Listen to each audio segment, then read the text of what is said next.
Hey y'all, we have a puppy that's whining upstairs throughout the episode, so just know that she's loved and well cared for, and she'll be okay.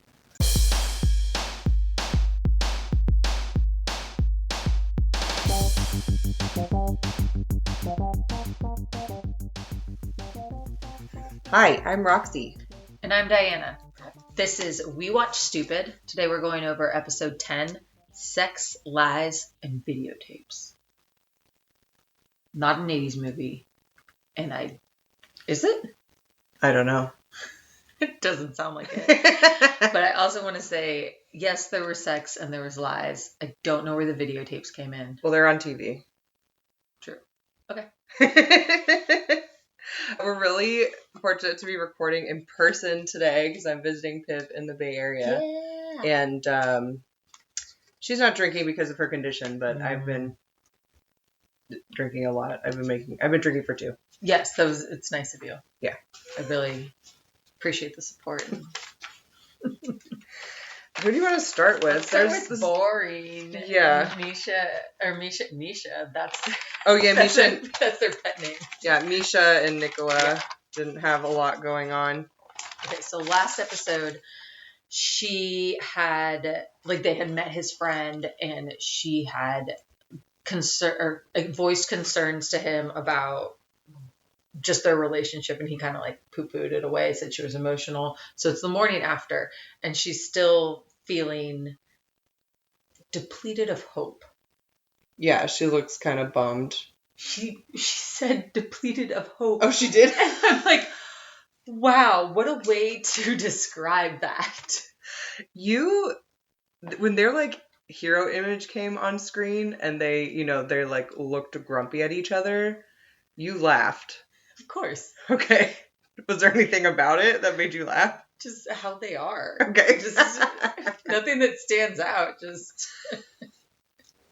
She goes downstairs to get coffee and she's like, they don't have coffee or anything. She seems just mad at the world. And then he comes down to check on her and he goes what, are you sad or something? Yeah. It was just so clinical. I really didn't like it. Really blunt. Clearly the first woman he's ever talked to.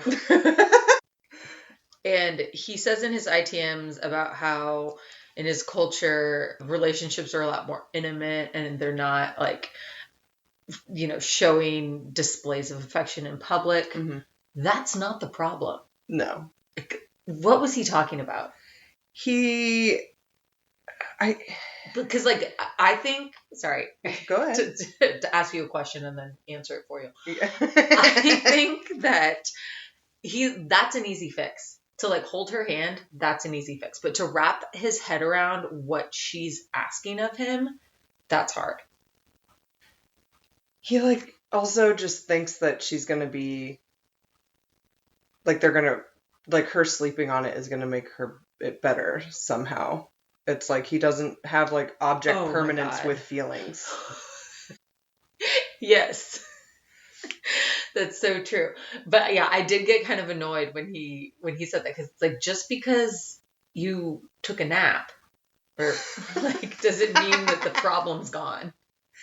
He kind of his whole posture when she was talking to him and asking him hey, do you understand what I meant last night, when she was basically being you need to treat me like a human being with feelings that are important, as important as yours. Yeah. He kind of looked and sounded like a teenager in trouble. She was just do you understand what I'm saying? And he's just yes, I think so. Yes, Meisha. I think you mean I need to be kinder and gentler and all these things. And he and then he's is kind of sucking up to her by being I love you because of your all these things. God. And for the first time we hear him call her beautiful. You're so beautiful, Meisha. Yeah. And I think it's odd. Well, obviously they're not together just because maybe you're just complete physical attraction. Yeah. But again, he should be introducing her to everybody he knows. because she's hot and he hasn't drank water in like 18 years. And then it's first thing we see him drink, I guess besides that beer, is an espresso. I wanted it to be like a green grass shot, just like extra hydration for him, but no. Yeah, I guess it was the first time he said that she was physically beautiful, but I don't like that many compliments. And so like when he was saying all of that, I was cringing. Because it's coming out, it like feels like it's almost coming out of nowhere. Because he's said so few positive things in general to her or about her. And I didn't think her face looked like she was like buying into it. Like it should, like she's demonstrated that she's smart, and it just reaffirmed that she's not just gonna like, get some compliment from this dehydrated dude and like everything's better. Yeah. I lost my shit when he was like, I'm trying to learn, I'm gonna do better, and you have to be more patient with me. I'm like, so patient. She's already telling you like basic human decency and you need her to be more patient. I'm just like, I cannot with this man. She described it, I think she described it to the camera first, and then she said it to him, which I was impressed by, that there's like two Nicolas. Nicola over the phone and then Nicola in person. And she's like, which one's the real Nicola? Like, I'm trying to give, this one in person hasn't been great. Like, I'm in love with the one that's over the phone. Like, can we get that back? So I guess she's willing to be more patient. It's tough to watch this happen, but I don't know if I'm that entertained by them anymore. It like feels like it's just going to be a pattern that keeps happening because like I feel just like his culture is just so misogynist. Like he like the first couple of episodes he just like thinks everything that's coming out of her mouth is like ridiculous. Like how do you shift that hard of a belief to like a modern woman, a modern American relationship that she's looking for? Like, I don't know where her middle is in this. Yeah. Yeah, because like I don't know if she wants a modern American relationship because she's so into this God that they talk about. Who is he? Yeah. But it seems like she still wants to be heard, be respected, and like be an independent woman. Yeah. The bar is like really, really low, and he is like struggling to meet it. Yeah. So like where? How old is he? He's 43, 40 something? I think 46 maybe. Oh my gosh. I forget. Virgin. I mean, I was a late bloomer, but damn. It's also like, just because you're a virgin doesn't mean you have to be like a chauvinist asshole. No, but it does. There's like experiences that happen with sex in a relationship that he doesn't have any reference to. He doesn't know what sex is and why you should be nice to a lady so she can help you have it. Yeah. He doesn't understand the pathway. Like, he has no context for why he might want to be nice to a lady. I'm going to use that with Brody. Oh my God. You got to be nice to me so I can help you have sex. Okay. They're annoying. Do you have anything else on them? Okay. This is the only couple where I'm siding with the American.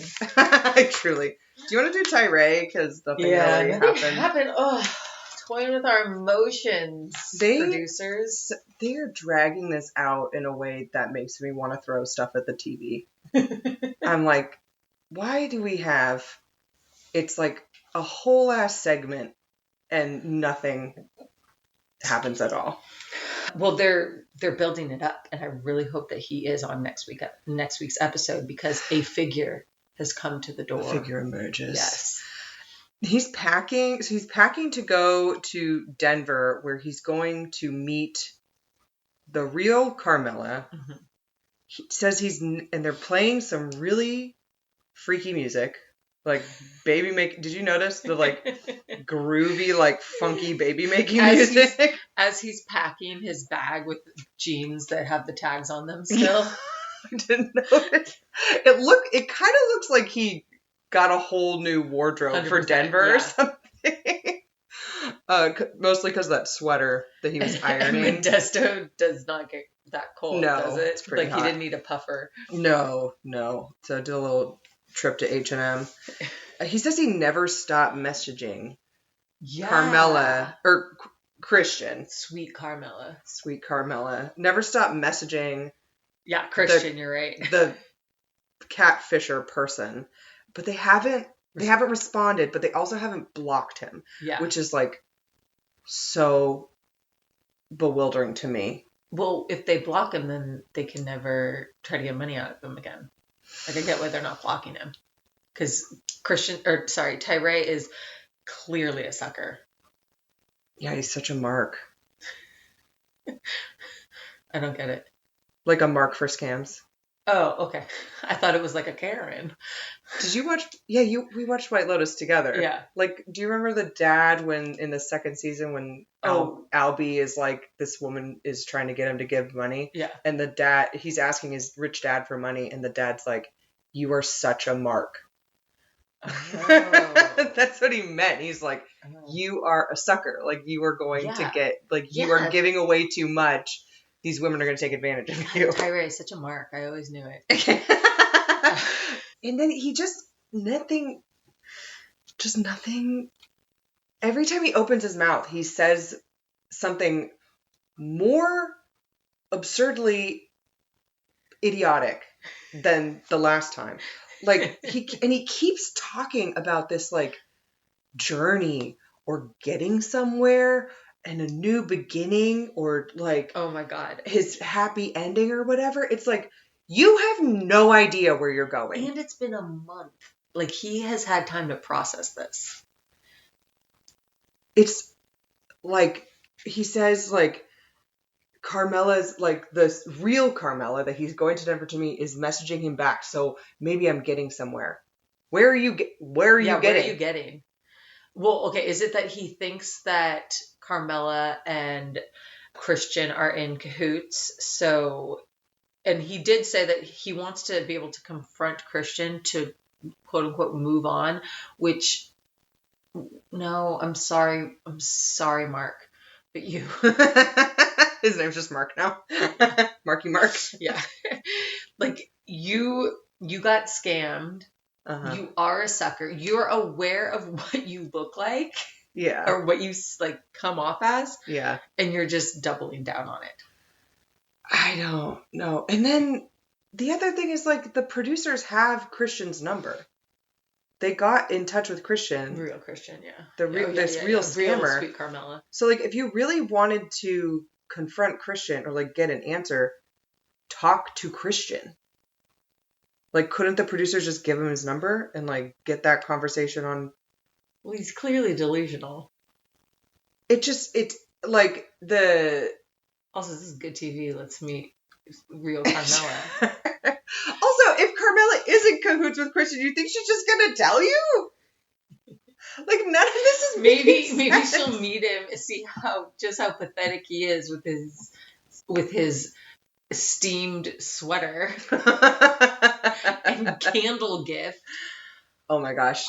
Okay, story time. Okay. Oh, the gift makes me think that he thinks this is a date. Uh-huh. Well, is he paying her? He's got to be paying her, right? To go on to meet up. Yeah, which makes less sense for him to bring a gift. My God. Maybe that's when we find out that maybe she just comes for, like, a cash handoff. That's the only reason why she shows up. Or, oh man, okay, this is what I want to happen. Okay, so he or his sisters, maybe his sisters paid her. They want this to end. Okay, you're right. But let's just say. Okay. His sisters paid her to come and just give him some narrative that they think is gonna give him closure. Mm. Maybe they fuck. And then she, like, I don't know, makes up something of like why they can't talk. And He is the other virgin on this show, though. If they have sex, he's going to fall in love with her and never leave her alone. do we know he's a virgin? You Yeah. just think he's a virgin? No, he said that. Like, episode 1, I'm pretty sure. I don't remember that. We'll go back and look. Okay. We'll read the transcripts. Also, before he actually got to Denver, he was talking to his mom, and his mom he said something to her like, maybe they're like at the center of a circuit scamming people. It's like, and you, Modesto virgin, are gonna be this detective that cracks the case. After you've already flown to Barbados. Sorry, I forgot about that part. Yeah, I just don't understand where he thinks this is going. He's like pulling on, they say like pull on the sweater or pull on the thread to unravel the sweater. Mm-hmm. Like, what is I feel like he's just like yanking on any yarn, but it's like not, it's just like a random ball. Totally. And he's saying all these things in his ITMs about like he doesn't want to come off as like pathetic or a creep. And it's like everything that you're doing is so creepy and so pathetic. Yeah, maybe a new beginning. Wow, sorry, I just glanced down at my notes and saw that. Yeah. It's like, you are now going to date this sex worker from the internet? Like, that's your new beginning. Sexual awakening. Maybe. Okay. Yeah, he's really infuriating. And like, yeah, he brings her this gift, I think because he thinks it's a date. Whether he's paying her or not, he thinks it's like a romantic date, I think. Do you bring gifts to first dates? Story time. When I was like app dating, I was messaging with this guy. He seemed pretty nice. And then he, like, the day of, I think it wasn't even like a real date. It was just like a coffee date to just like see if we had any chemistry.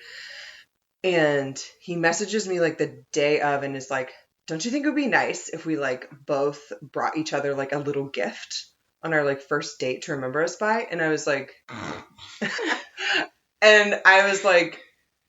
yeah, sure. Sounds great. And then like went back to work or whatever and forgot. And then it's like a coffee date after work. And so I like, I just totally, because you don't do that. Yeah. I would. And I spaced, and then I show up and he like brought me like a pair of socks. Weird. Or something. And then I was empty handed and I was like, you're like, keep the socks. Yeah. Oh yeah. Did you keep the socks? Or did you? No, I don't even think they were the right size. I have big feet. My gifts. So sorry, the socks thing, that reminds me of like my mom, and now I do it too, where you have like a pile of things just like in case you need to bring something. Yeah. Very that energy. Yeah. But yeah, that guy ended up being like pretty pathetic and desperate. Like I told him like after like maybe date 1 or 2, I was like, yeah, I don't think we have that much in common. Like I don't really think we need to see my feet. Yeah, like I really don't think we need to keep seeing each other. And he was just like, what do you mean? I think at the first date, he also told me that he like went to work on mushrooms like frequently. And I was just like, huh. Maybe. Is he an artist? Sorry, I shouldn't judge. No, not an artist.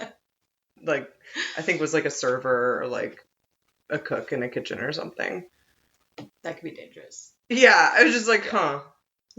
You're making interesting choices. Not for me. Well, with Tyray, I was trying to give him the benefit of the doubt, and maybe gifts is his love language. Mm-hmm. But rail it in. Your sisters were telling you not to bring a gift. Yeah. And I'm glad they talked him out of jewelry. They were just like, she is going to get the wrong idea. You need to. I'm glad they're there. Yeah. Yeah. I'm glad they're there. Last thing I have to say about Tyray is when he was waiting at the bar, it was just cringy and pathetic. He like sucks down his water, which is like made him look so nervous. And then he's like, I just got to the restaurant. Yeah. You literally just got to the restaurant. Why not wait 20 minutes? And Yeah. like, isn't this the time? And then he's just constantly looking at his phone. I don't know if you noticed that, but it's just like, get off your phone. This is what got you in this situation. Maybe he needs one of those, like, you know, those like phones for like teenagers where, you know, you can't really put it. It's still a smartphone, so you can use maps and text, but you can't use any apps. Or like, you can only text message if they text message you. Yeah, that would be even better. Oh my God. I think you just invented the new, like, $1 million idea for people. We'll go to Shark Tank. Okay, great. Yeah. You want to do... There's Dempsey, Statler, Amanda, and Roz. Let's do Amanda. Okay, yeah. Let's do it. I actually don't have that many notes for them. Yeah. Again, nothing really happened. Just, okay, I have two main things to say about Amanda. Oh, give it to me. She has so many old piercing scars on her face. Can't you fix that? Actually, I did. I used to have a bridge piercing, like, between my eyes. Yeah, you remember that. And, yeah, you can get what's called a, like, punch excision. They basically revised the scar, and it's actually not that expensive. Yeah. I think it's like $250 a pop. They also do it for like people with deep acne scars. Ooh. So, yeah. Should you message her? I probably should. And tell her? Wait, I noticed the lip one. And there's one on her upper... I thought there was one on her... Or maybe I'm just like fixated on the one on her lower lip. Yeah. I was noticing that too. And also just the way that she's like constantly wearing like Delia's tank tops and like, is she wearing skinny jeans or bell bottoms? I can't. Skinny. They're skinny? Okay. Well, she's constantly wearing like Delia's tank tops and she has... Good throwback to the 90s. She just has this vibe about her that I feel like she was kind of like the wannabe alt girl in high school or something. And then like dark hair. Yeah. Dark hair, really pale. Yeah, and I think maybe that's where she gets this, like, weird attitude, too. Or she thinks she can, like, turn everything into a fight and, like, be contradictory. Yeah, something about it. I like that idea. Like, that concept of her being that, like, wannabe alt girl. Like, I'm deep. I'm confusing. But she's... And that's why it's just... I guess maybe what I'm getting at is that's why it feels so put on. Like, just everything about her feels... like not genuine, because like if she was that girl in high school, whatever it was, it's just kind of like a facade. Like she's bad at picking fights. She could take a page or two out of Jasmine's book. True. Yeah. Very true. I'm just viewing her as being so immature and like zero experiences. Like, she reminds me of a teenager. Razvan is trying to, like, have a nice time. He's also doing what Gino and Jasmine's therapist said and trying to create positive memories and not just bicker all the time. And so he takes her to this, like, traditional restaurant, and she says, as they're walking up, this looks scary. Yeah. And then he's like, well, it's very old. And she's like, use a different word, or just like be more like curious, like like cool. This looks scary. And man, I should be an acting coach. You really should. Yeah. You could teach Gino a few things. We'll get to that. And then she's like picks up the menu and is like, oh my God, it's all in Romanian. How am I gonna read this? Good thing you're there with a Romanian. Yeah. Great news. Also, I have other news about like the translator app on your phone. That can help you. Also, sometimes it's fun just to like figure it out, but just like randomly pick. If you're not like deathly allergic to things. But what if it's a GMO? What if it comes in a jar? Oh my God. Holy shit. Oh yeah, how is she eating out? Whatever. She sucks. Yeah, she totally sucks. She's resistant to other cultures, which is disrespectful because Razvan is sitting in front of her. And like, I would walk away. She's making me like him, and I don't know if I should like him or not, because he's very dumb. Yes. I want him to shave his head. You're really fixating on his really thinning hair this episode. It was more than it. I've noticed it more this episode than I have before, and it's that like thinning hair, but like long, like it's like grown out. You know, so you can like really see the scalp. I guess, yeah. But one thing I was noticing in this episode is that they don't have any ITMs together. You know, like some of the couples. Nice one. Some of the couples have ITMs together, and they usually film the ITMs at the end of the season, and then they like watch it back, and they're like prompting them to talk about the footage that they want to use in the show. Yeah. And I noticed it like hit me that they aren't in any ITMs together. Wait, this is making me think now. Tyray and Carmela are also not in ITMs together. Well, we haven't even met her yet. Sorry. Okay. Oh my God, yeah. You just made a joke. Oh my God. Also, Cleo and Christian, I don't think are in ITMs together. No. And Meisha and Nicola. Yeah. I don't know if that actually means anything, but it's just something that I noticed. I'm going to go with this theory. What is my theory, though? If there's no couple ITMs and they're not together. They don't want to be in the same room together? Yeah. Yeah, I don't see where this could go. Yeah. They bring up at this dinner that she might be meeting his parents, and then she like hypothetically declines a hypothetical dinner of pork brains from his hypothetical mother. Hypothetically. Yeah. Again, I would hypothetically walk away. Like, it's so childish. Have a bite, mush it around your plate. It's your boyfriend's culture. Let's be open-minded. And yeah, I was like, are they actually meeting his parents? But then we find out that yes, they are in a couple of days. And then they started talking about like comparing her to his ex-wife. Because she brought up essentially a trap. And like, because she said, did your mom like your ex-wife? Oh. And like how, like, and said something like, how will you, like, if your mom doesn't like me, like, she said some sort of trap up, and he basically answered it exactly how he should have, saying you can't compare the two. Like, did say that the mom thought that the ex-wife was controlling, but then just like backed away. Razvan for the win. And then she was like, well, if your parents like me, then I would be better than your ex-wife, which is just like a weird thing to set up in general. And also, I wrote down like, if you're better, I don't know what this like overall better than someone means, but like even if I know it means that. Go for it. Oh, okay.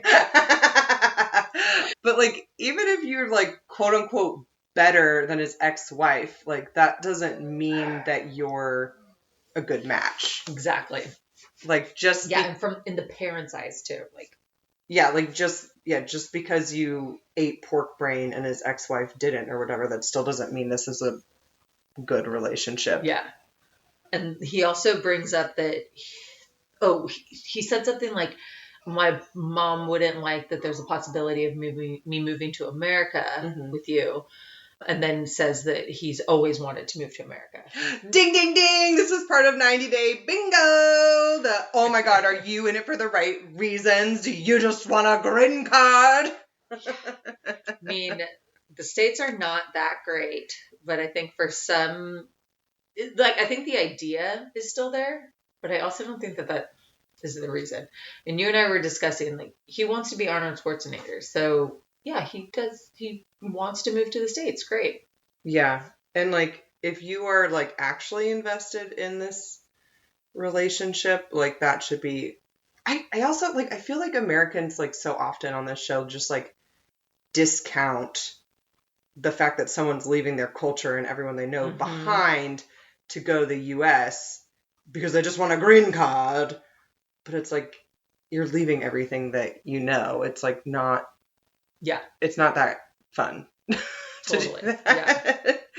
And then she starts questioning that he's genuine. And I think this is just like 1,000% projection, because she has been like so cold, so standoffish, just like deflecting any time he tries to connect with her with like little fights.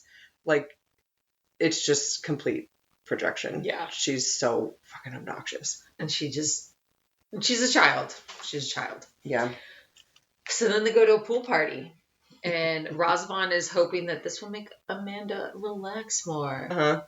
But she doesn't know how to have fun. No. She's never, ever used a tampon before in her life. She didn't bring a swimsuit to a pool party because, and Razvan says in front of everyone, she's on her period. Quick thoughts on that. What are your quick thoughts on that? I would be a little pissed off if he did that, but I wouldn't. I would just like hit like my partner did that. I'd hit him on the arm. Yeah. He wouldn't do that, but I would hit him on the arm and be like, "You fucking idiot! What the hell?" Or maybe it was like a weird fight that they had earlier that morning, and he's just like, "Oh, she screamed at me that she was on her period, so I'm just like relaying the freaking message that I got like loud and clear earlier," you know? Yes, I agree with everything. And then I also thought maybe they talk about periods in Romania. Also that. Maybe it's not a problem. Yeah. But also boys just say dumb things. Like I was coaching with Brody and a couple other guys, and it was so cold. And so I go over and I whispered to him, whispering it to my husband. Yeah. And then he just like cracks up laughing. And then a couple of the other coaches are like, "What?" And he's like, "Her nipples are hard because it's cold." I'm like, Brody, this is a privileged information you had. You just get that man to sign an NDA. Oh, God. Basically, I don't think he meant anything by it.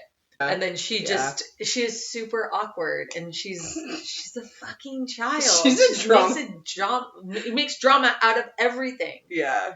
Because she just takes herself so seriously, even though she has, like, nothing going on.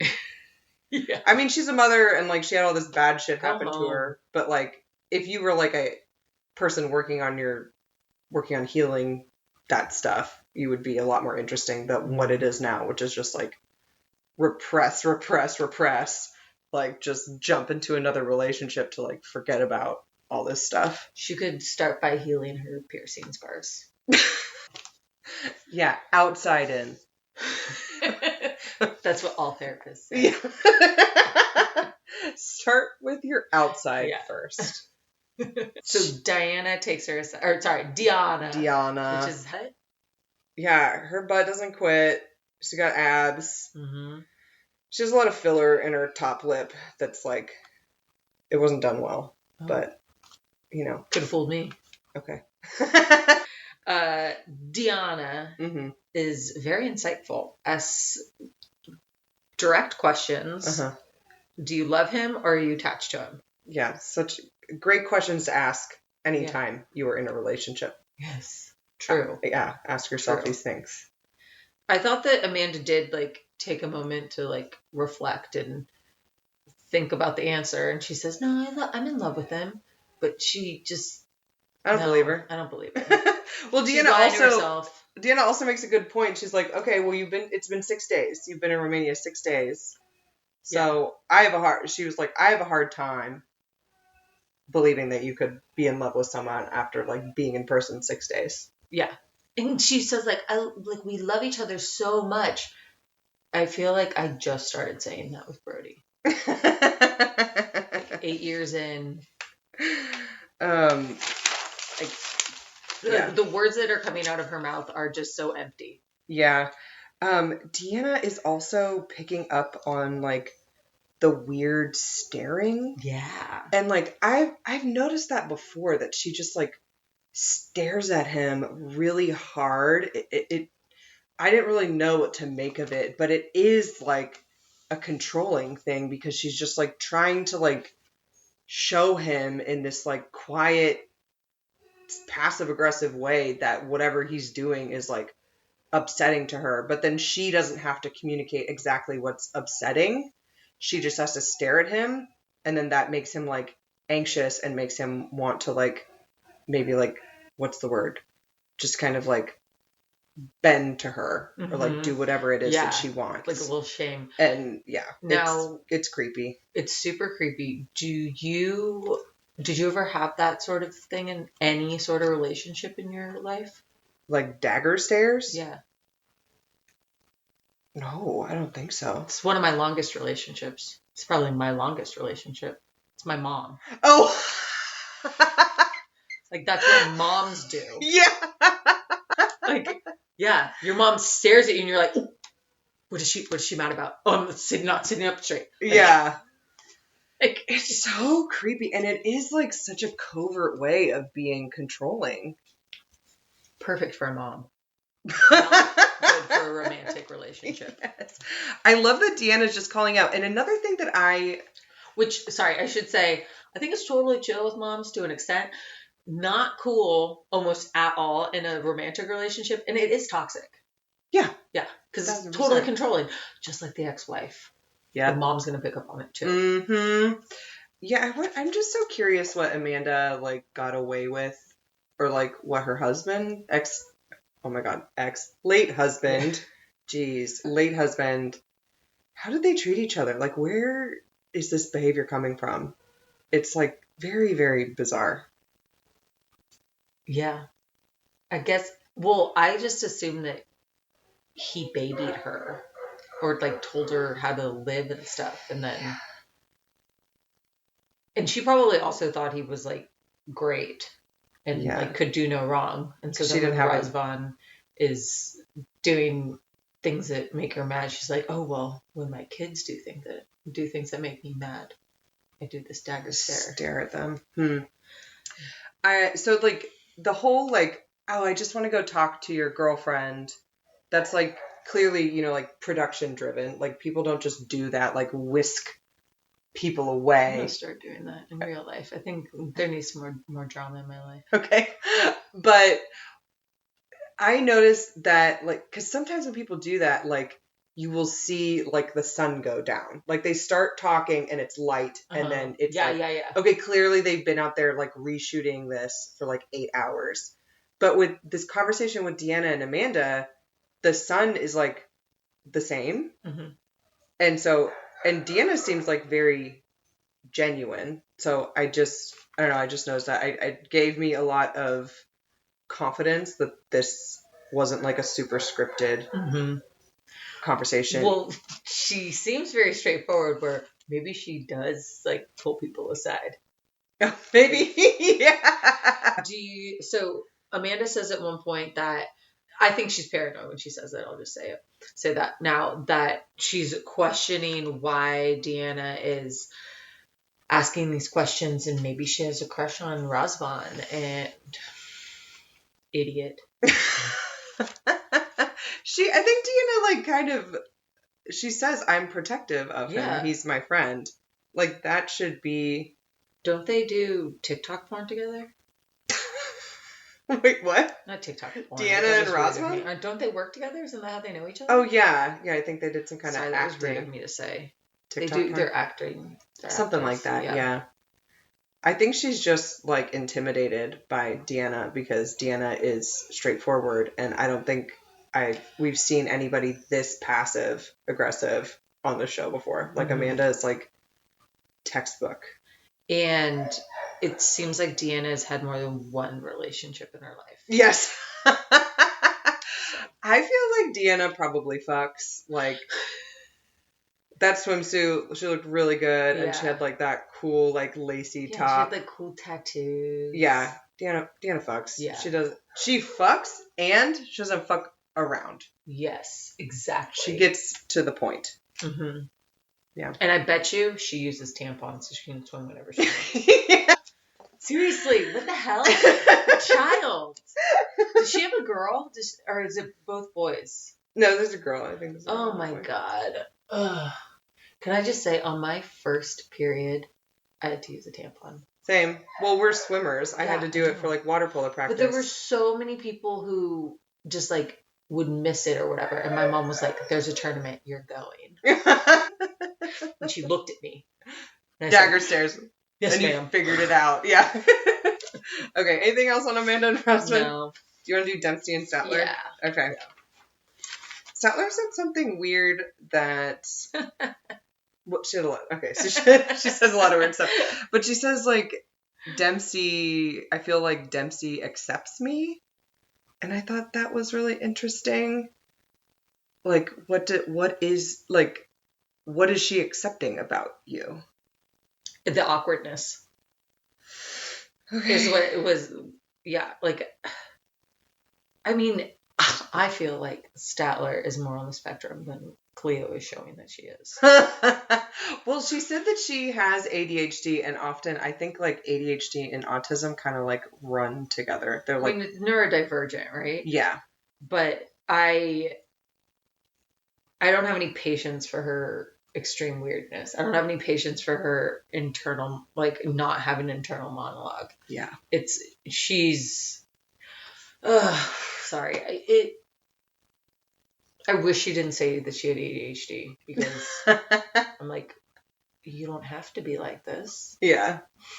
Yeah. Just doing, like, it doesn't seem like a ton of skills building to kind of, like, help herself be less anxious, like socially anxious, or whatever's going on.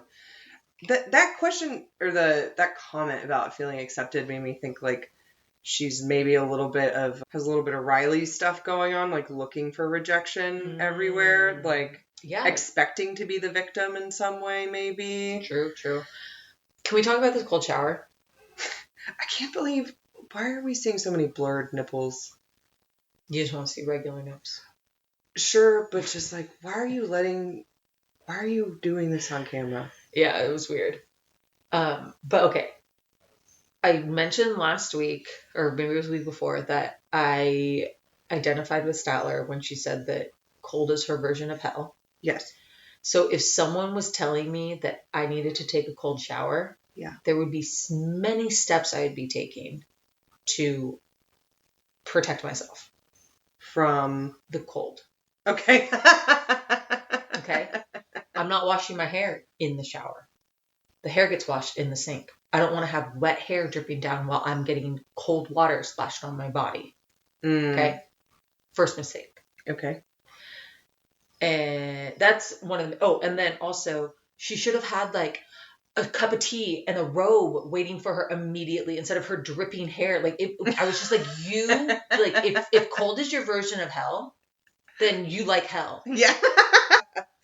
I was also like, this looks like such a like cozy, like fancy resort type thing that they're in. Like, there's really nowhere else for her to shower. That's true. Yeah. Like, there isn't like a unit turning over today that she could just go pop in, like, before Dempsey cleans it or something. That's true. Or like, what about Ben? But then we couldn't show blurred nipples. Okay. You're right. I'm thinking too realistically. Yeah. And I am thinking how Statler could cope with, her ADHD or fear of cold. Yeah. But we're not, this is not logical. I have written down like, so they're going to meet Dempsey's father today. They're going to go get fish and chips at some seaside town. It looks very cold. I don't know why they're sitting outside, but hey, people were surfing. British people don't understand cold, I guess. And so they're in the car, and Statler said, they're like talking about meeting the dad or something, and then Statler says something like, to be in love. And then Dempsey has like a very understandable reaction of like shock and is like looking at Statler for like some kind of understanding of what is happening. Because like saying to be in love isn't saying I love you. Yeah. I love you, Dempsey. But it's broaching the subject. And then, but she just stops there. And Dempsey looks so confused. Yeah. Well, didn't she say that, like, oh, to be in love when, because their conversation was Dempsey saying, oh, it's a seaside town. Have you been to seaside towns? And Statler lists like 40. Oh, right. That she had gone to with her previous girlfriend. Yeah.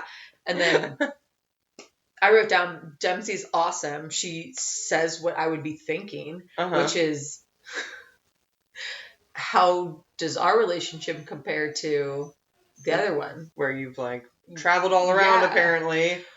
Or it literally probably happened less than a year ago. Yeah. Like, and Statler answers it correctly again, or answers it correctly, then says that, oh, to be in love thing. Wait, what did she say that is the correct answer? She was like, she said something about, like, oh, you're my better half. Yes, you're my other half. And I've never felt that before. That's right. Yeah. So similar with Razvan, where they didn't compare the two. But then, so then Statler says the thing about love, and then in Dempsey's ITM, she says that she's worried about Statler moving too fast and knows that her dad will be, like, that's a red flag for her dad, which he literally does say later. Yeah. I just thought it was a weird little test from Statler. I guess we both. Yeah, I think we were talking about that when we were watching. I do think it was a test, but I also think it was just Statler's so weird. She cannot keep anything in her head. Like when hugs the dad. Oh, you smell really good. Oh my God. The first thing she says to the dad is, you smell good? Oh. I have that written down in caps. Yeah. What was your first take on the dad? He seems like a down-to-earth kind of guy. He didn't really, like, reveal too much about himself. No. But it seems like he definitely has his daughter's best interests at heart. Oh, we like, Dempsey tells us in this episode that, like, her last breakup sounded really rough. Like, she wasn't eating. Yeah. She was having a tough time mentally. We knew it was toxic, but this seems like really bad. Next level. So, like, given that context, and, like, maybe Statler knows about that, unclear. But, like, of course she would want to maybe move a little bit slower. So, if Statler does know, she's clearly ignoring. She's just or just not thinking about Dempsey at all. Something else that came up for me when they were meeting the dad is that, look, it seemed like they sat down and then they just kind of, there were no formalities at all. They just jumped into, like, their relationship. Well, they had already gotten familiar with each other because, you know, the smell. They knew that it smelled good. But yeah, I kind of like that. Like, you could tell that it wasn't, like, if I sat down and was, like, going to introduce my mom to, you know, someone I was in a relationship with, it'd be so awkward. Yeah. But I thought that showed that, Dempsey and her dad are close and do have a good relationship. I thought he was really reasonable. Like, he knew that she was messaging someone in America, but didn't know that it was, like, that there were sparks, which I think is fine. Yeah.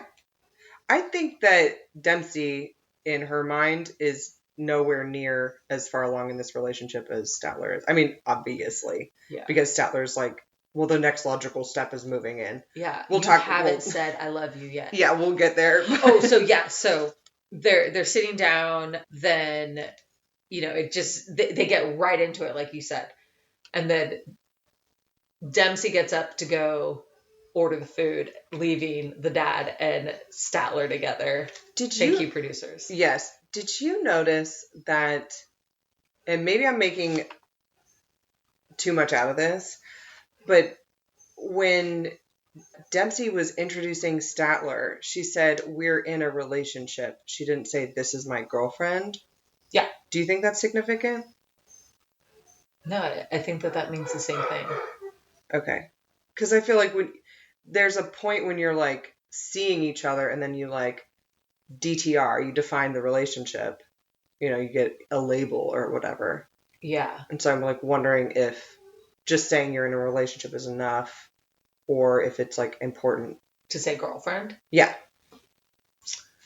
I guess I think that Dempsey's using that term relationship and her dad understands what it means. Okay. But she was in a toxic relationship before, so she's treading lightly. Yeah.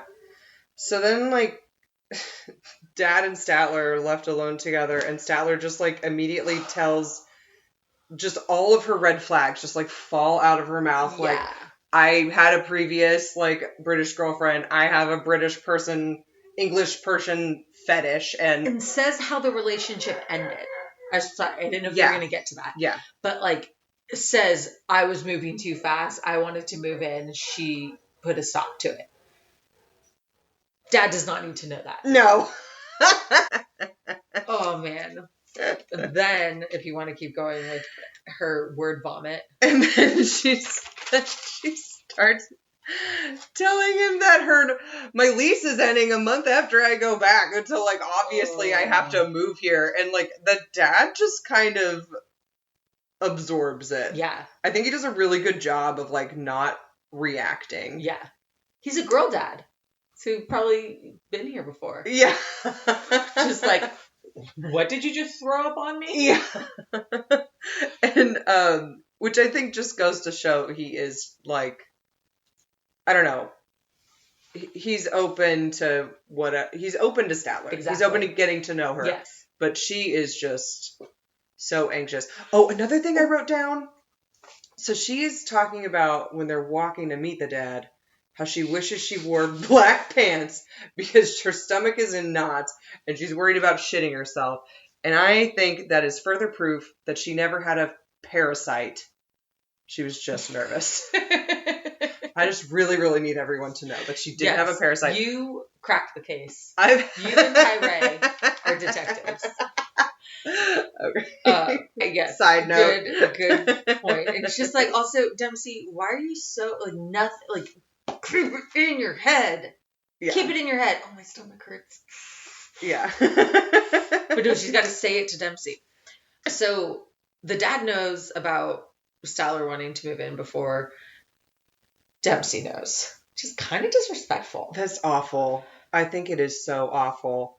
I have no idea why Statler is telling him this in the first place, but like thinks it's appropriate to tell her dad before like she's even brought it up with Dempsey. Like her dad isn't going to tell her that. Well, he doesn't. Oh, that's true. Yeah. He doesn't. He just tells the camera that Statler's a nice girl. There are some alarm bells. Yeah, which that's is true. So well respectfully put. Yeah. Dempsey's dad. And then when he's talking to Dempsey afterwards, he's a great father. He's saying like don't make any rash decisions.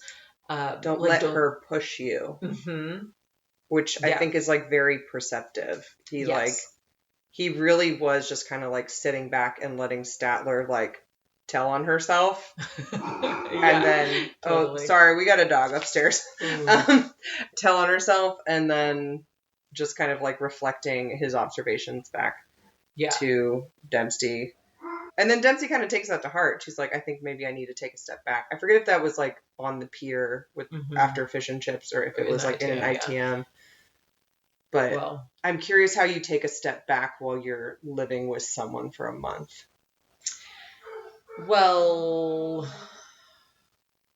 I think it's just like boundaries of like, hey, let's do this long distance things a little bit more. I can come visit you. You can come visit me. Let's date for more than 7 months. Or quote unquote date. Mm-hmm. Sorry, I said that earlier. But yeah, because they've been messaging for 7 months. Mm-hmm. So they'll know each other.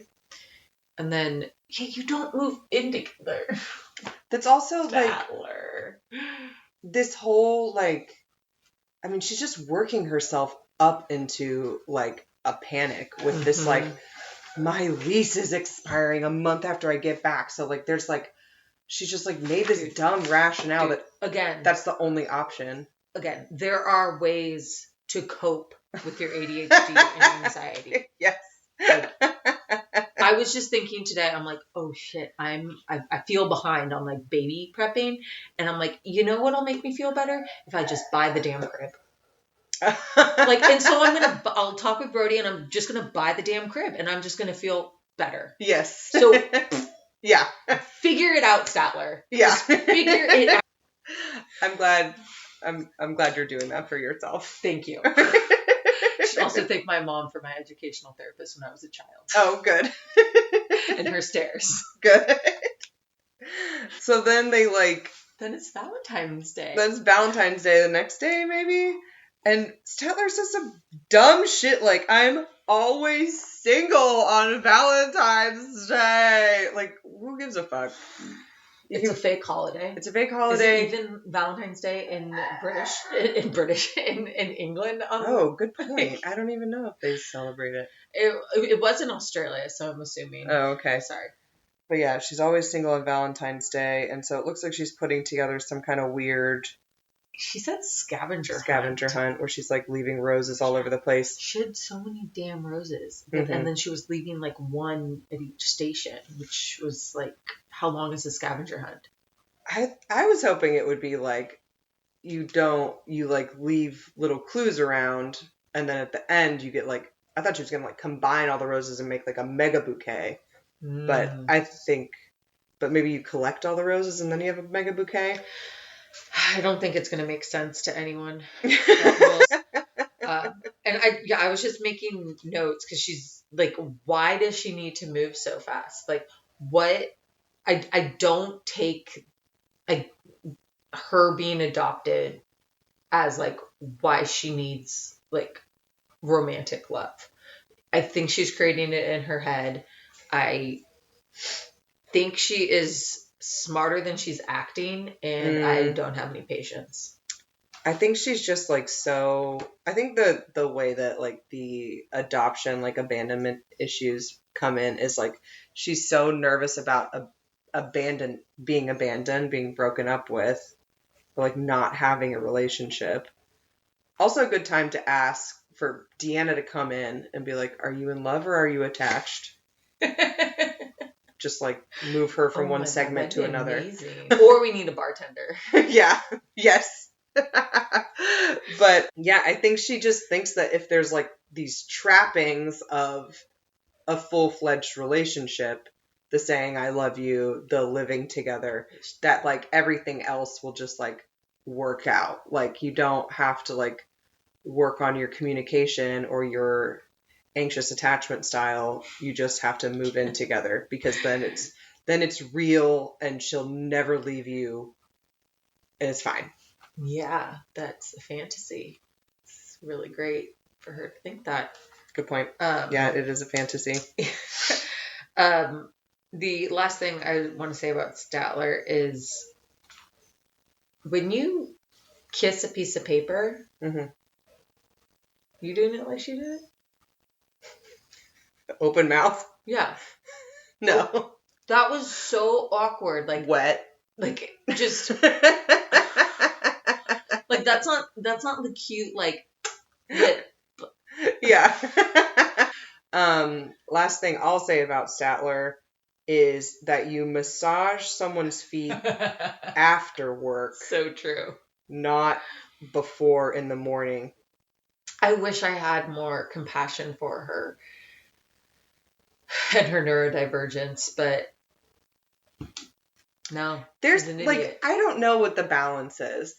If someone tells you they're neurodivergent, and then they're acting without any sense, what is the balance between like common sense and like the neurodivergence? Like or not having common sense and neurodivergence, like where does one end and the other begin? I don't know, but the people that I know, and I'll lump myself in with that are neurodivergent, they make sense.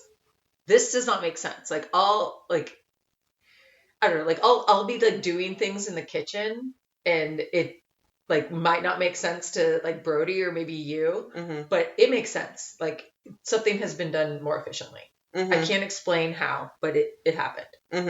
And I like, maybe that's why I don't think Statler's, maybe I'm saying I don't think she's properly diagnosed. Interesting. Doesn't matter. It doesn't matter. But like, sorry, did I explain myself correctly? I think what you're trying to say is like you see things through your lens. Yeah. Like from the outside, it doesn't look like it's making sense. But for you, it makes sense to like whip butter with like a spatula or whatever. Yeah. Or like, because the thing about neurodivergent people is like, you're like, you might go A to B in a straight line. Yeah. We're doing a loop-de-loop. Yeah. We get there. Maybe we get there in the same time, but our head does something different. Yeah. We're still getting to foot massage after work. I mean, I guess it is like, it's hard to remember what life was like before doing like DBT and CBT and all like the hardcore like therapy that I did to like kind of get over my like I had literal like agoraphobia in grad school because I was so stressed out. What's agoraphobia? Like avoiding people. Oh yeah. And yeah. And like, yeah, severe anxiety. I just remember it being like not a lot of fun. And then now having more skills, I'm like, oh, why didn't I do that sooner? And it's hard to watch someone scramble all over and just like do all this wild shit when you like know that there's skills that they could build and like help that's available to you. And it sounds like she has like a good job that hopefully she has decent benefits. It's like, just call the doctor. Just call him. Yeah. Just call him. Anyway, anything else about them? Nope. I love Dempsey. Yeah, I hope she shuts down this whole moving in thing. Yeah. Is it just so... Christian and Cleo and then Jasmine and Cleo. Oh, right, Christian and Cleo. Oh, boy, this was a doozy. There's a lot here. Okay, so the main things are she meets up with a girlfriend before going to lecture and is excited. She talks about how they went to the next level, that they had sex and it was passionate and romantic, and she described it as making love. And yeah. Taking a step back, so she's like meets this friend at this coffee shop, and then the friend is like asking about the date, and listening to Cleo tell the friend about their date made it sound really lame. Yeah, the zombie video game. She was like, yeah, Christian, we like stayed at home and opened a bottle of wine, and then he brought out his VR headset.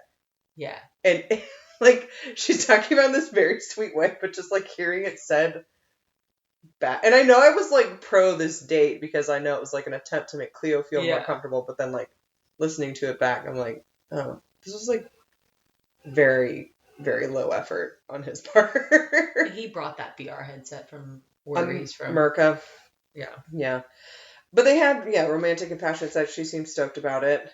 And then they like, maybe they like relaxed after the cameras left. And that like, maybe he was like weird about being more romantic on camera. Maybe that was like part of why. Oh yeah. They were so weird in bed together the night before, which I would understand. Yeah, and so, sorry, we should also say that Cleo was explaining to her friend that Christian had told her that he doesn't make the first move, which the friend was also like, what the F? Yeah. Really? But so when Christian is talking to the producers and he's making them breakfast in the Airbnb, he said that he bit the bullet and ended up making the first move. Mm-hmm. And like kissed her cheek, and then says that they hooked up. And got a double, but not a home run, which I don't get. I think that means you made it to second base. Second base depends on who you're asking. Right. It means something different. It's also like, it's just like this very shitty way to talk about like an intimate time with someone that you're in a relationship with. It's like he would like into a camera. Like, it's like he's talking about someone he's in a relationship with. Uh-huh. Like, he's like met some dude at a bar with like, he's talking about his like one night stand the night before. Yeah, that's like, so true. Oh, we got to second base, bro. We like hooked up. And then like Cleo's like, it sounds like they're having two completely different experiences. 100%. He did not sound excited. He said that they didn't do a home run. She said, and I get there's like different ideas of like I wouldn't say I had sex with a guy if we did oral. Yeah. But it is sex. It's oral sex. Yeah.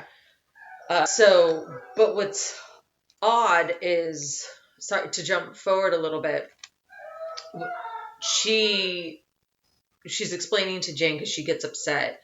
She explains to Jane that her friend, that in the morning they had a conversation and they're like, we're just going to be straightforward about this. Yeah. And he changed his mind. Yeah. So, well, sorry. What I meant to add with that they were going to be straightforward, is it seemed like they had a conversation about what that hookup was. Yeah. And it's interesting that they were like, we're going to be transparent about it, but maybe they didn't like agree on the language. Yeah. Or something. Mm-hmm. So then she's like, so they like talk to Christian. He doesn't seem excited about the hookup. He like, it was so weird. The energy is off. Like, he just doesn't seem that excited, whereas like Cleo is like glowing. She's like, and I feel like they both agreed that this would be like a step in their relationship if they hooked up. So, or like did something sexual. So like, it is odd that Christian doesn't seem to like feel like the relationship is moving along. He seems just like tired or like ashamed or something. Yeah, I mean, Jane hits it on the head that it's like to protect himself because of that weird, he didn't want to be intimate or affectionate in person. Yeah. Or sorry, on camera, in public. Yeah, it's just like, transphobic as fuck.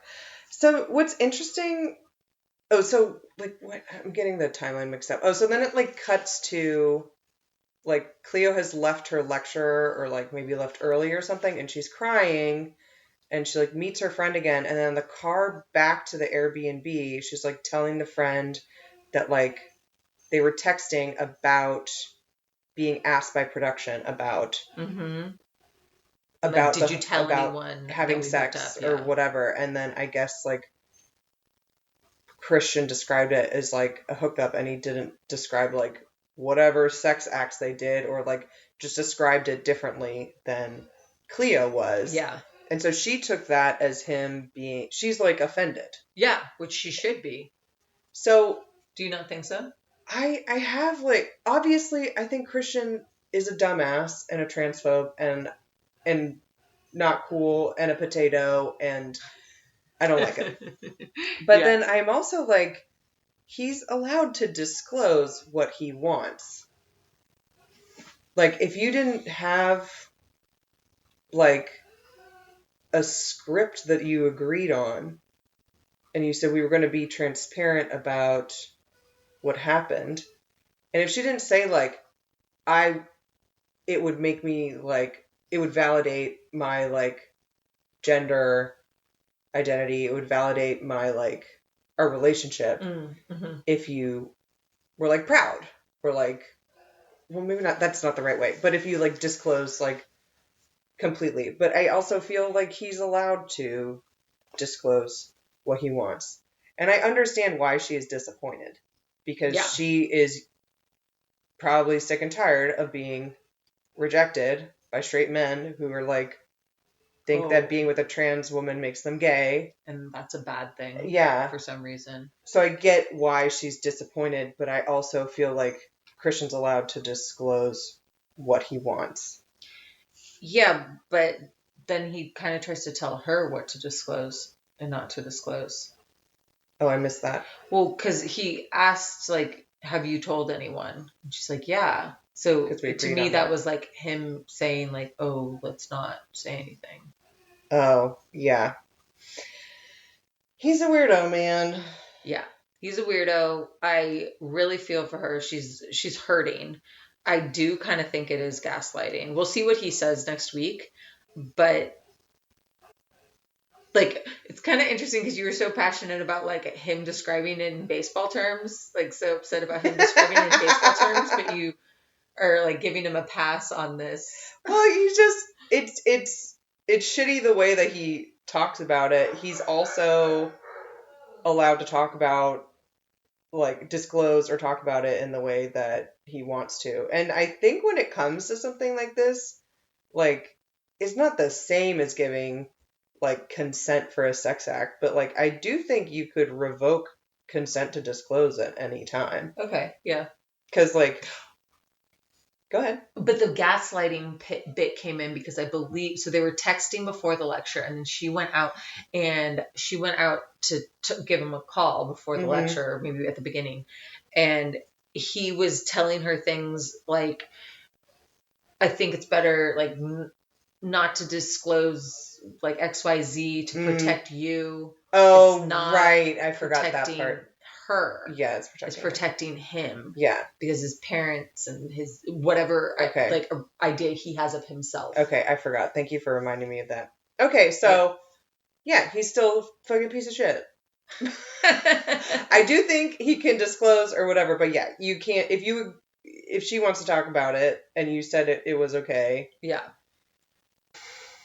I wrote down that he wants to have his cake and eat it too. Like, he wants to, like, the whole hook thing, up with the whole her. time. Yeah, exactly. Yeah, he's the, I think they call them down low. People down low. Men on the down low. It's like they want to be with, like, trans women, or they want to be with men. They want to, like, they're attracted to those types of people. Their sexuality isn't, like, straight as an arrow or whatever, but they don't want to disclose it. Wait, I feel like maybe I'm talking out of two sides of my mouth. It's kind of a mess. Yes. Everything that's going on. Yeah. Yeah, he definitely is gaslighting. He's, like, walking back, like, the consent that he gave to disclose, and now she's just feeling very, very confused, and it's not really fair to her. Yeah. And I feel for her because maybe she hasn't expressed it to Christian, but she said it in the ITMs about, like, being validated as a trans woman or as a woman, and not wanting to, like, hide or, like, make excuses. And he's just doing that. He's making her hide and having excuses and not validating her. So in the next time on, it looks like she has her friend there to, like, confront him. How do you think that's gonna go with, like, this friend there staring him down? So I thought that was weird, but I also am here to watch that. That looks awesome. I think that it would be, it's like they're coming as a united front, like, almost like attacking Christian. But if Jane just is quiet, then, and it's just like maybe it's something with autism where she, like, needs a support during these difficult, like, confrontations. I'm wondering if just, like, beyond autism, she just wants someone there to kind of, like, truth it out, basically. So if he starts saying something wild and gaslighty, The camera's there. Well, he said weird shit to her on camera and through messages before. That's true. He's like told on himself in ITMs, like, I don't think, we should be affectionate in the airport. True. Yeah, and maybe it's like, you've broken my trust. I don't feel comfortable. Yeah. Yeah. I think that Jane is there as like a fact checker, basically. Ugh, I like her. Yeah. Anything else with Christian and Cleo? No, let's go over to Feast de Resistance. I don't know if I'm going to be able to keep watching. Like, I will, obviously. But it, they give me migraines. They're so... Okay, so to set the scene, they're going somewhere in Western Panama. He says that he's continuing to do what the therapist has asked of them, creating happy memories. Reminds us that he gave her a promise ring and that she likes it. Mm-hmm. Not sure if that's true. It's not. That's just what, exactly. So they have full-size suitcases for a weekend getaway. Yeah, both of them. Both of them packed full suitcases. And I don't know how they got the suitcases on that plane. Yeah, that was like a 3-person plane. I didn't know they had domestic flights within Panama. They take like a little Cessna-looking thing. Yeah. And yeah, it looks like they're like, if they're not the only people on it, there's like very few people on it. They also tell us that Gino spent the last 8 hours in the toilet because he ate like 18 pounds of bean dip. An awesome quote where she said that those beans are for real men. Why are we hearing, like, why is everything with this couple now just so disgusting? Everything is so grotesque. And it's like, and then it's like her. I like it. I always knew I liked Jasmine. It's definitely her. She's like, despite the diarrhea, we're going on a trip. How are you feeling? Diarrhea. Yeah. Oh my God. So they get to their place. Oh, she also mentioned that this area was special to them because it's near where Gino proposed. Yeah, last season she was having a fit. It was like a really sad time.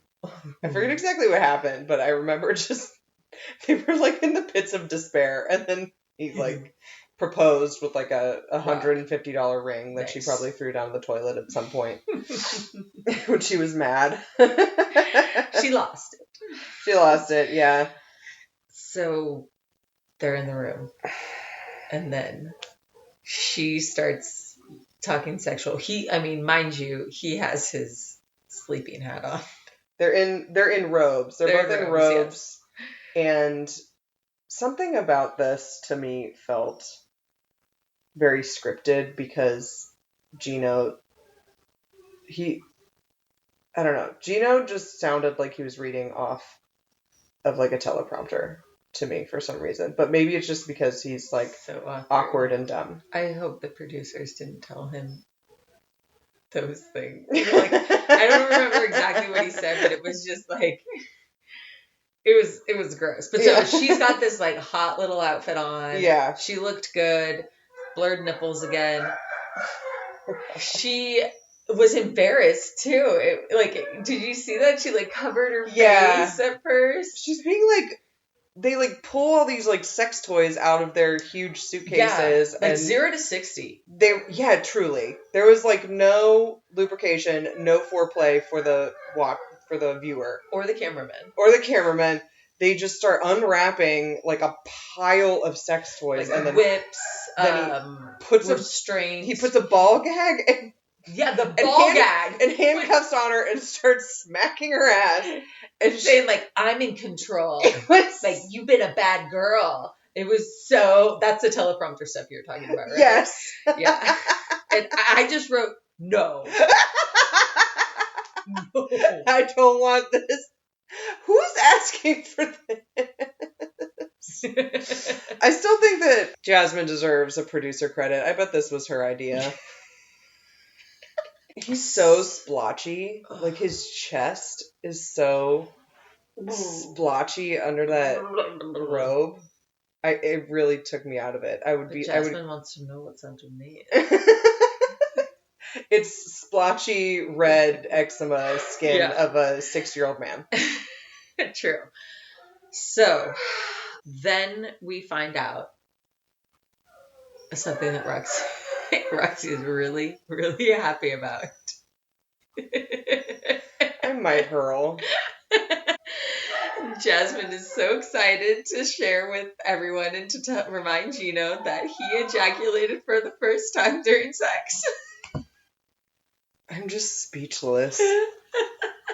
He also, he's smiling so wide. He's so proud. I bet you he's been thinking about this. He's been, limiting his porn intake. And he's like, I'm going to do this. I'm going to do this. I'm like... Dude. And then she says that he was able to do that because they were in a hot tub at a hotel. A hot tub that other people will probably want to enjoy at some point. And she got her butt in his face and she peed on his chest. He asked her to. He asked her to pee on his chest. And she said something like, I put my leg up like a dog. And she peed on his chest. In a public hot tub. These people are so disgusting. Okay, I guess lots of people are into piss play. Yeah. But do it in the shower. In the hot tub? I mean, I'd probably do it in the hot tub too, but but I didn't say that on camera. Right. Just into a microphone. Yeah. But my thing is their sex went from, it seemed like missionary, vanilla sex where then he'd have to get up and go whack it in the bathroom, to ball gags and pee. There was no build up. Yeah. Or we tried XYZ and he still wasn't able to ejaculate. But hell, maybe this is what his porn addiction needed. I was like, if it is true that he had a porn addiction and that's why he has to go to the bathroom after sex to watch whatever on his phone so he can come, and then he needs all this to, which I don't know, for some people this is a Tuesday night, whatever, but I just feel I wish. I feel like he must be into some wild shit. Yeah, totally. I also wrote that he has control issues because he just said I just loved being in control, and then how sexy he felt on the horse. It was just what, Gino? Their whole relationship is a really contorted and convoluted power struggle. Mm-hmm. Mm-hmm. And because he seems to being domineered over by Jasmine with the money stuff. He gives her the money. He doesn't like to admit it on camera, and he throws fits about it, but he's still paying for shit. Yeah. And then there's the getting peed on is kind of a control thing. It's kind of a dominance thing. Where she's in control? Yeah. True. But then she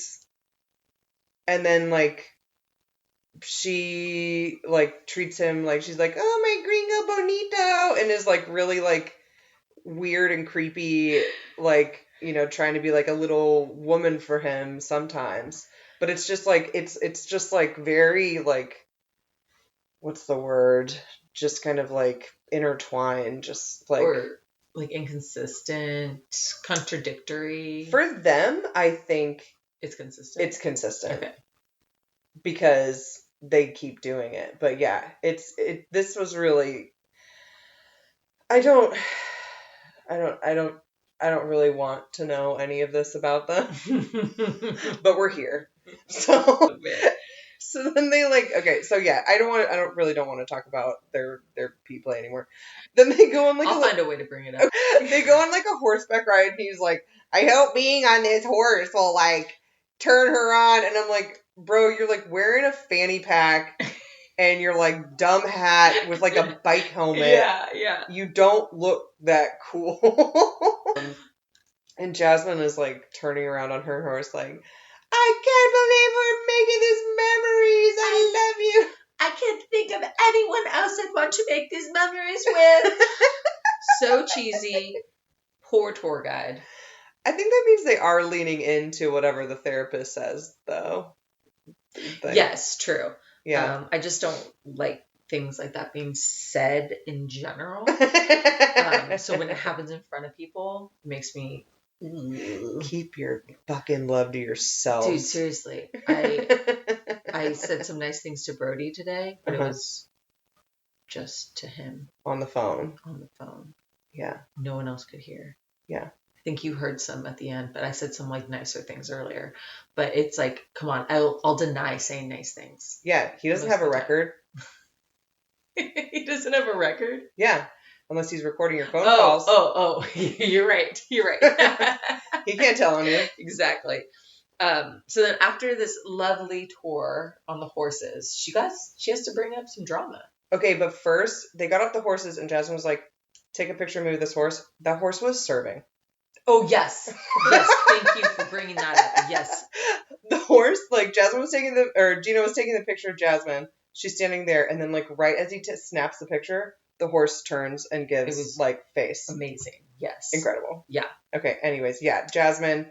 Thank you for bringing that up. That was being an incredible producer again. Okay, so then Jasmine brings up when she gets to America, the family can't say anything to her, something like that. And they can't be involved. Yeah. I don't want any negative feedback. I don't want any comments. I will accept no criticism. Yes. She's laying the rules down. Great. Oh my God. And so she brings up cousin Dana, who made a comment on a post she made. She says he texted it to her. It was a comment. Okay. On a post, which is they're pretty different things. Both kind of shitty, but like, he was just making like a sassy comment on your Instagram photo that had probably like 1,000 likes. Like, don't read the comments. And it was something like, do you love quote Gino? It was something like that. Why was Gino in quotes? I don't know. Is that not his name? Is that just his sugar daddy name? Maybe. Okay, anyway. But so then Gino gets her to agree to have a video call with Dana. We will see that next week. She just fucking loves the drama. She there's been so many, I guess, positive steps forward in their relationship, and I'll say that this ejaculation is one of the larger ones. Chill out, Jasmine. Just enjoy yourself. I wrote down Jasmine should be a producer because she can pick a fight about anything and convince me that there are stakes here. I buy her drama. You know, I just really think that like Amanda needs to go to the Jasmine school of sassy women who need a man far away or whatever her finishing school is for women who need to be better at drama. Cool. Yeah. Okay. I'm trying to think of a fuck, marry, kill. Oh, I'm bad. It's okay. The candle that Tyray bought. Pee play in a hotel hot tub. Like the concept of it? The concept of it. Okay. Okay. Or a foot rub before work. Okay. So that candle Tyray gave, getting peed on, and you were so terrible. Peed on in a hotel hot tub.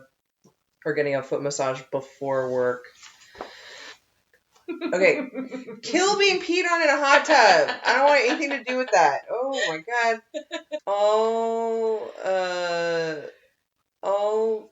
I'll marry the candle because I have the least opinions about it. We love candles. Too. Yeah. Okay. And then, you're gonna fuck that foot rub. Fuck a foot You're rub. gonna fuck that foot rub. Oh my god. So unhinged. What would you do? I think I'm gonna marry the candle, but I might have to fuck the pee play because I really like a hot tub. And then kill the foot rub before work. Kill the foot rub because that's ridiculous. So you just got up. Now I'm worried that you're like peeing all in hot tubs. Oh yeah, totally, 100%. I peed 3 times in the pool today. Oh boy. Okay, would you rather be Tyray or the camera person in Jasmine and Gino's room? Oh my god, I want to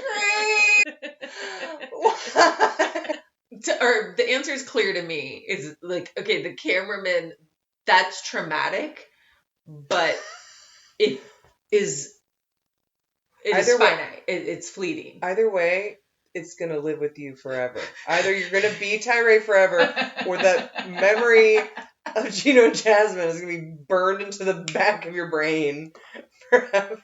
Oh my gosh. Yeah, I guess the correct answer is to be the cameraman because it's finite, but holy shit. No, thanks. Sorry, that was twisted. Yeah, it was like sick. Okay, thanks for tuning in, everyone. Yeah, thanks. I hope you aren't as scarred by Gino and Jasmine as I was. We'll see you next week. Thanks for listening. Thank you. Bye.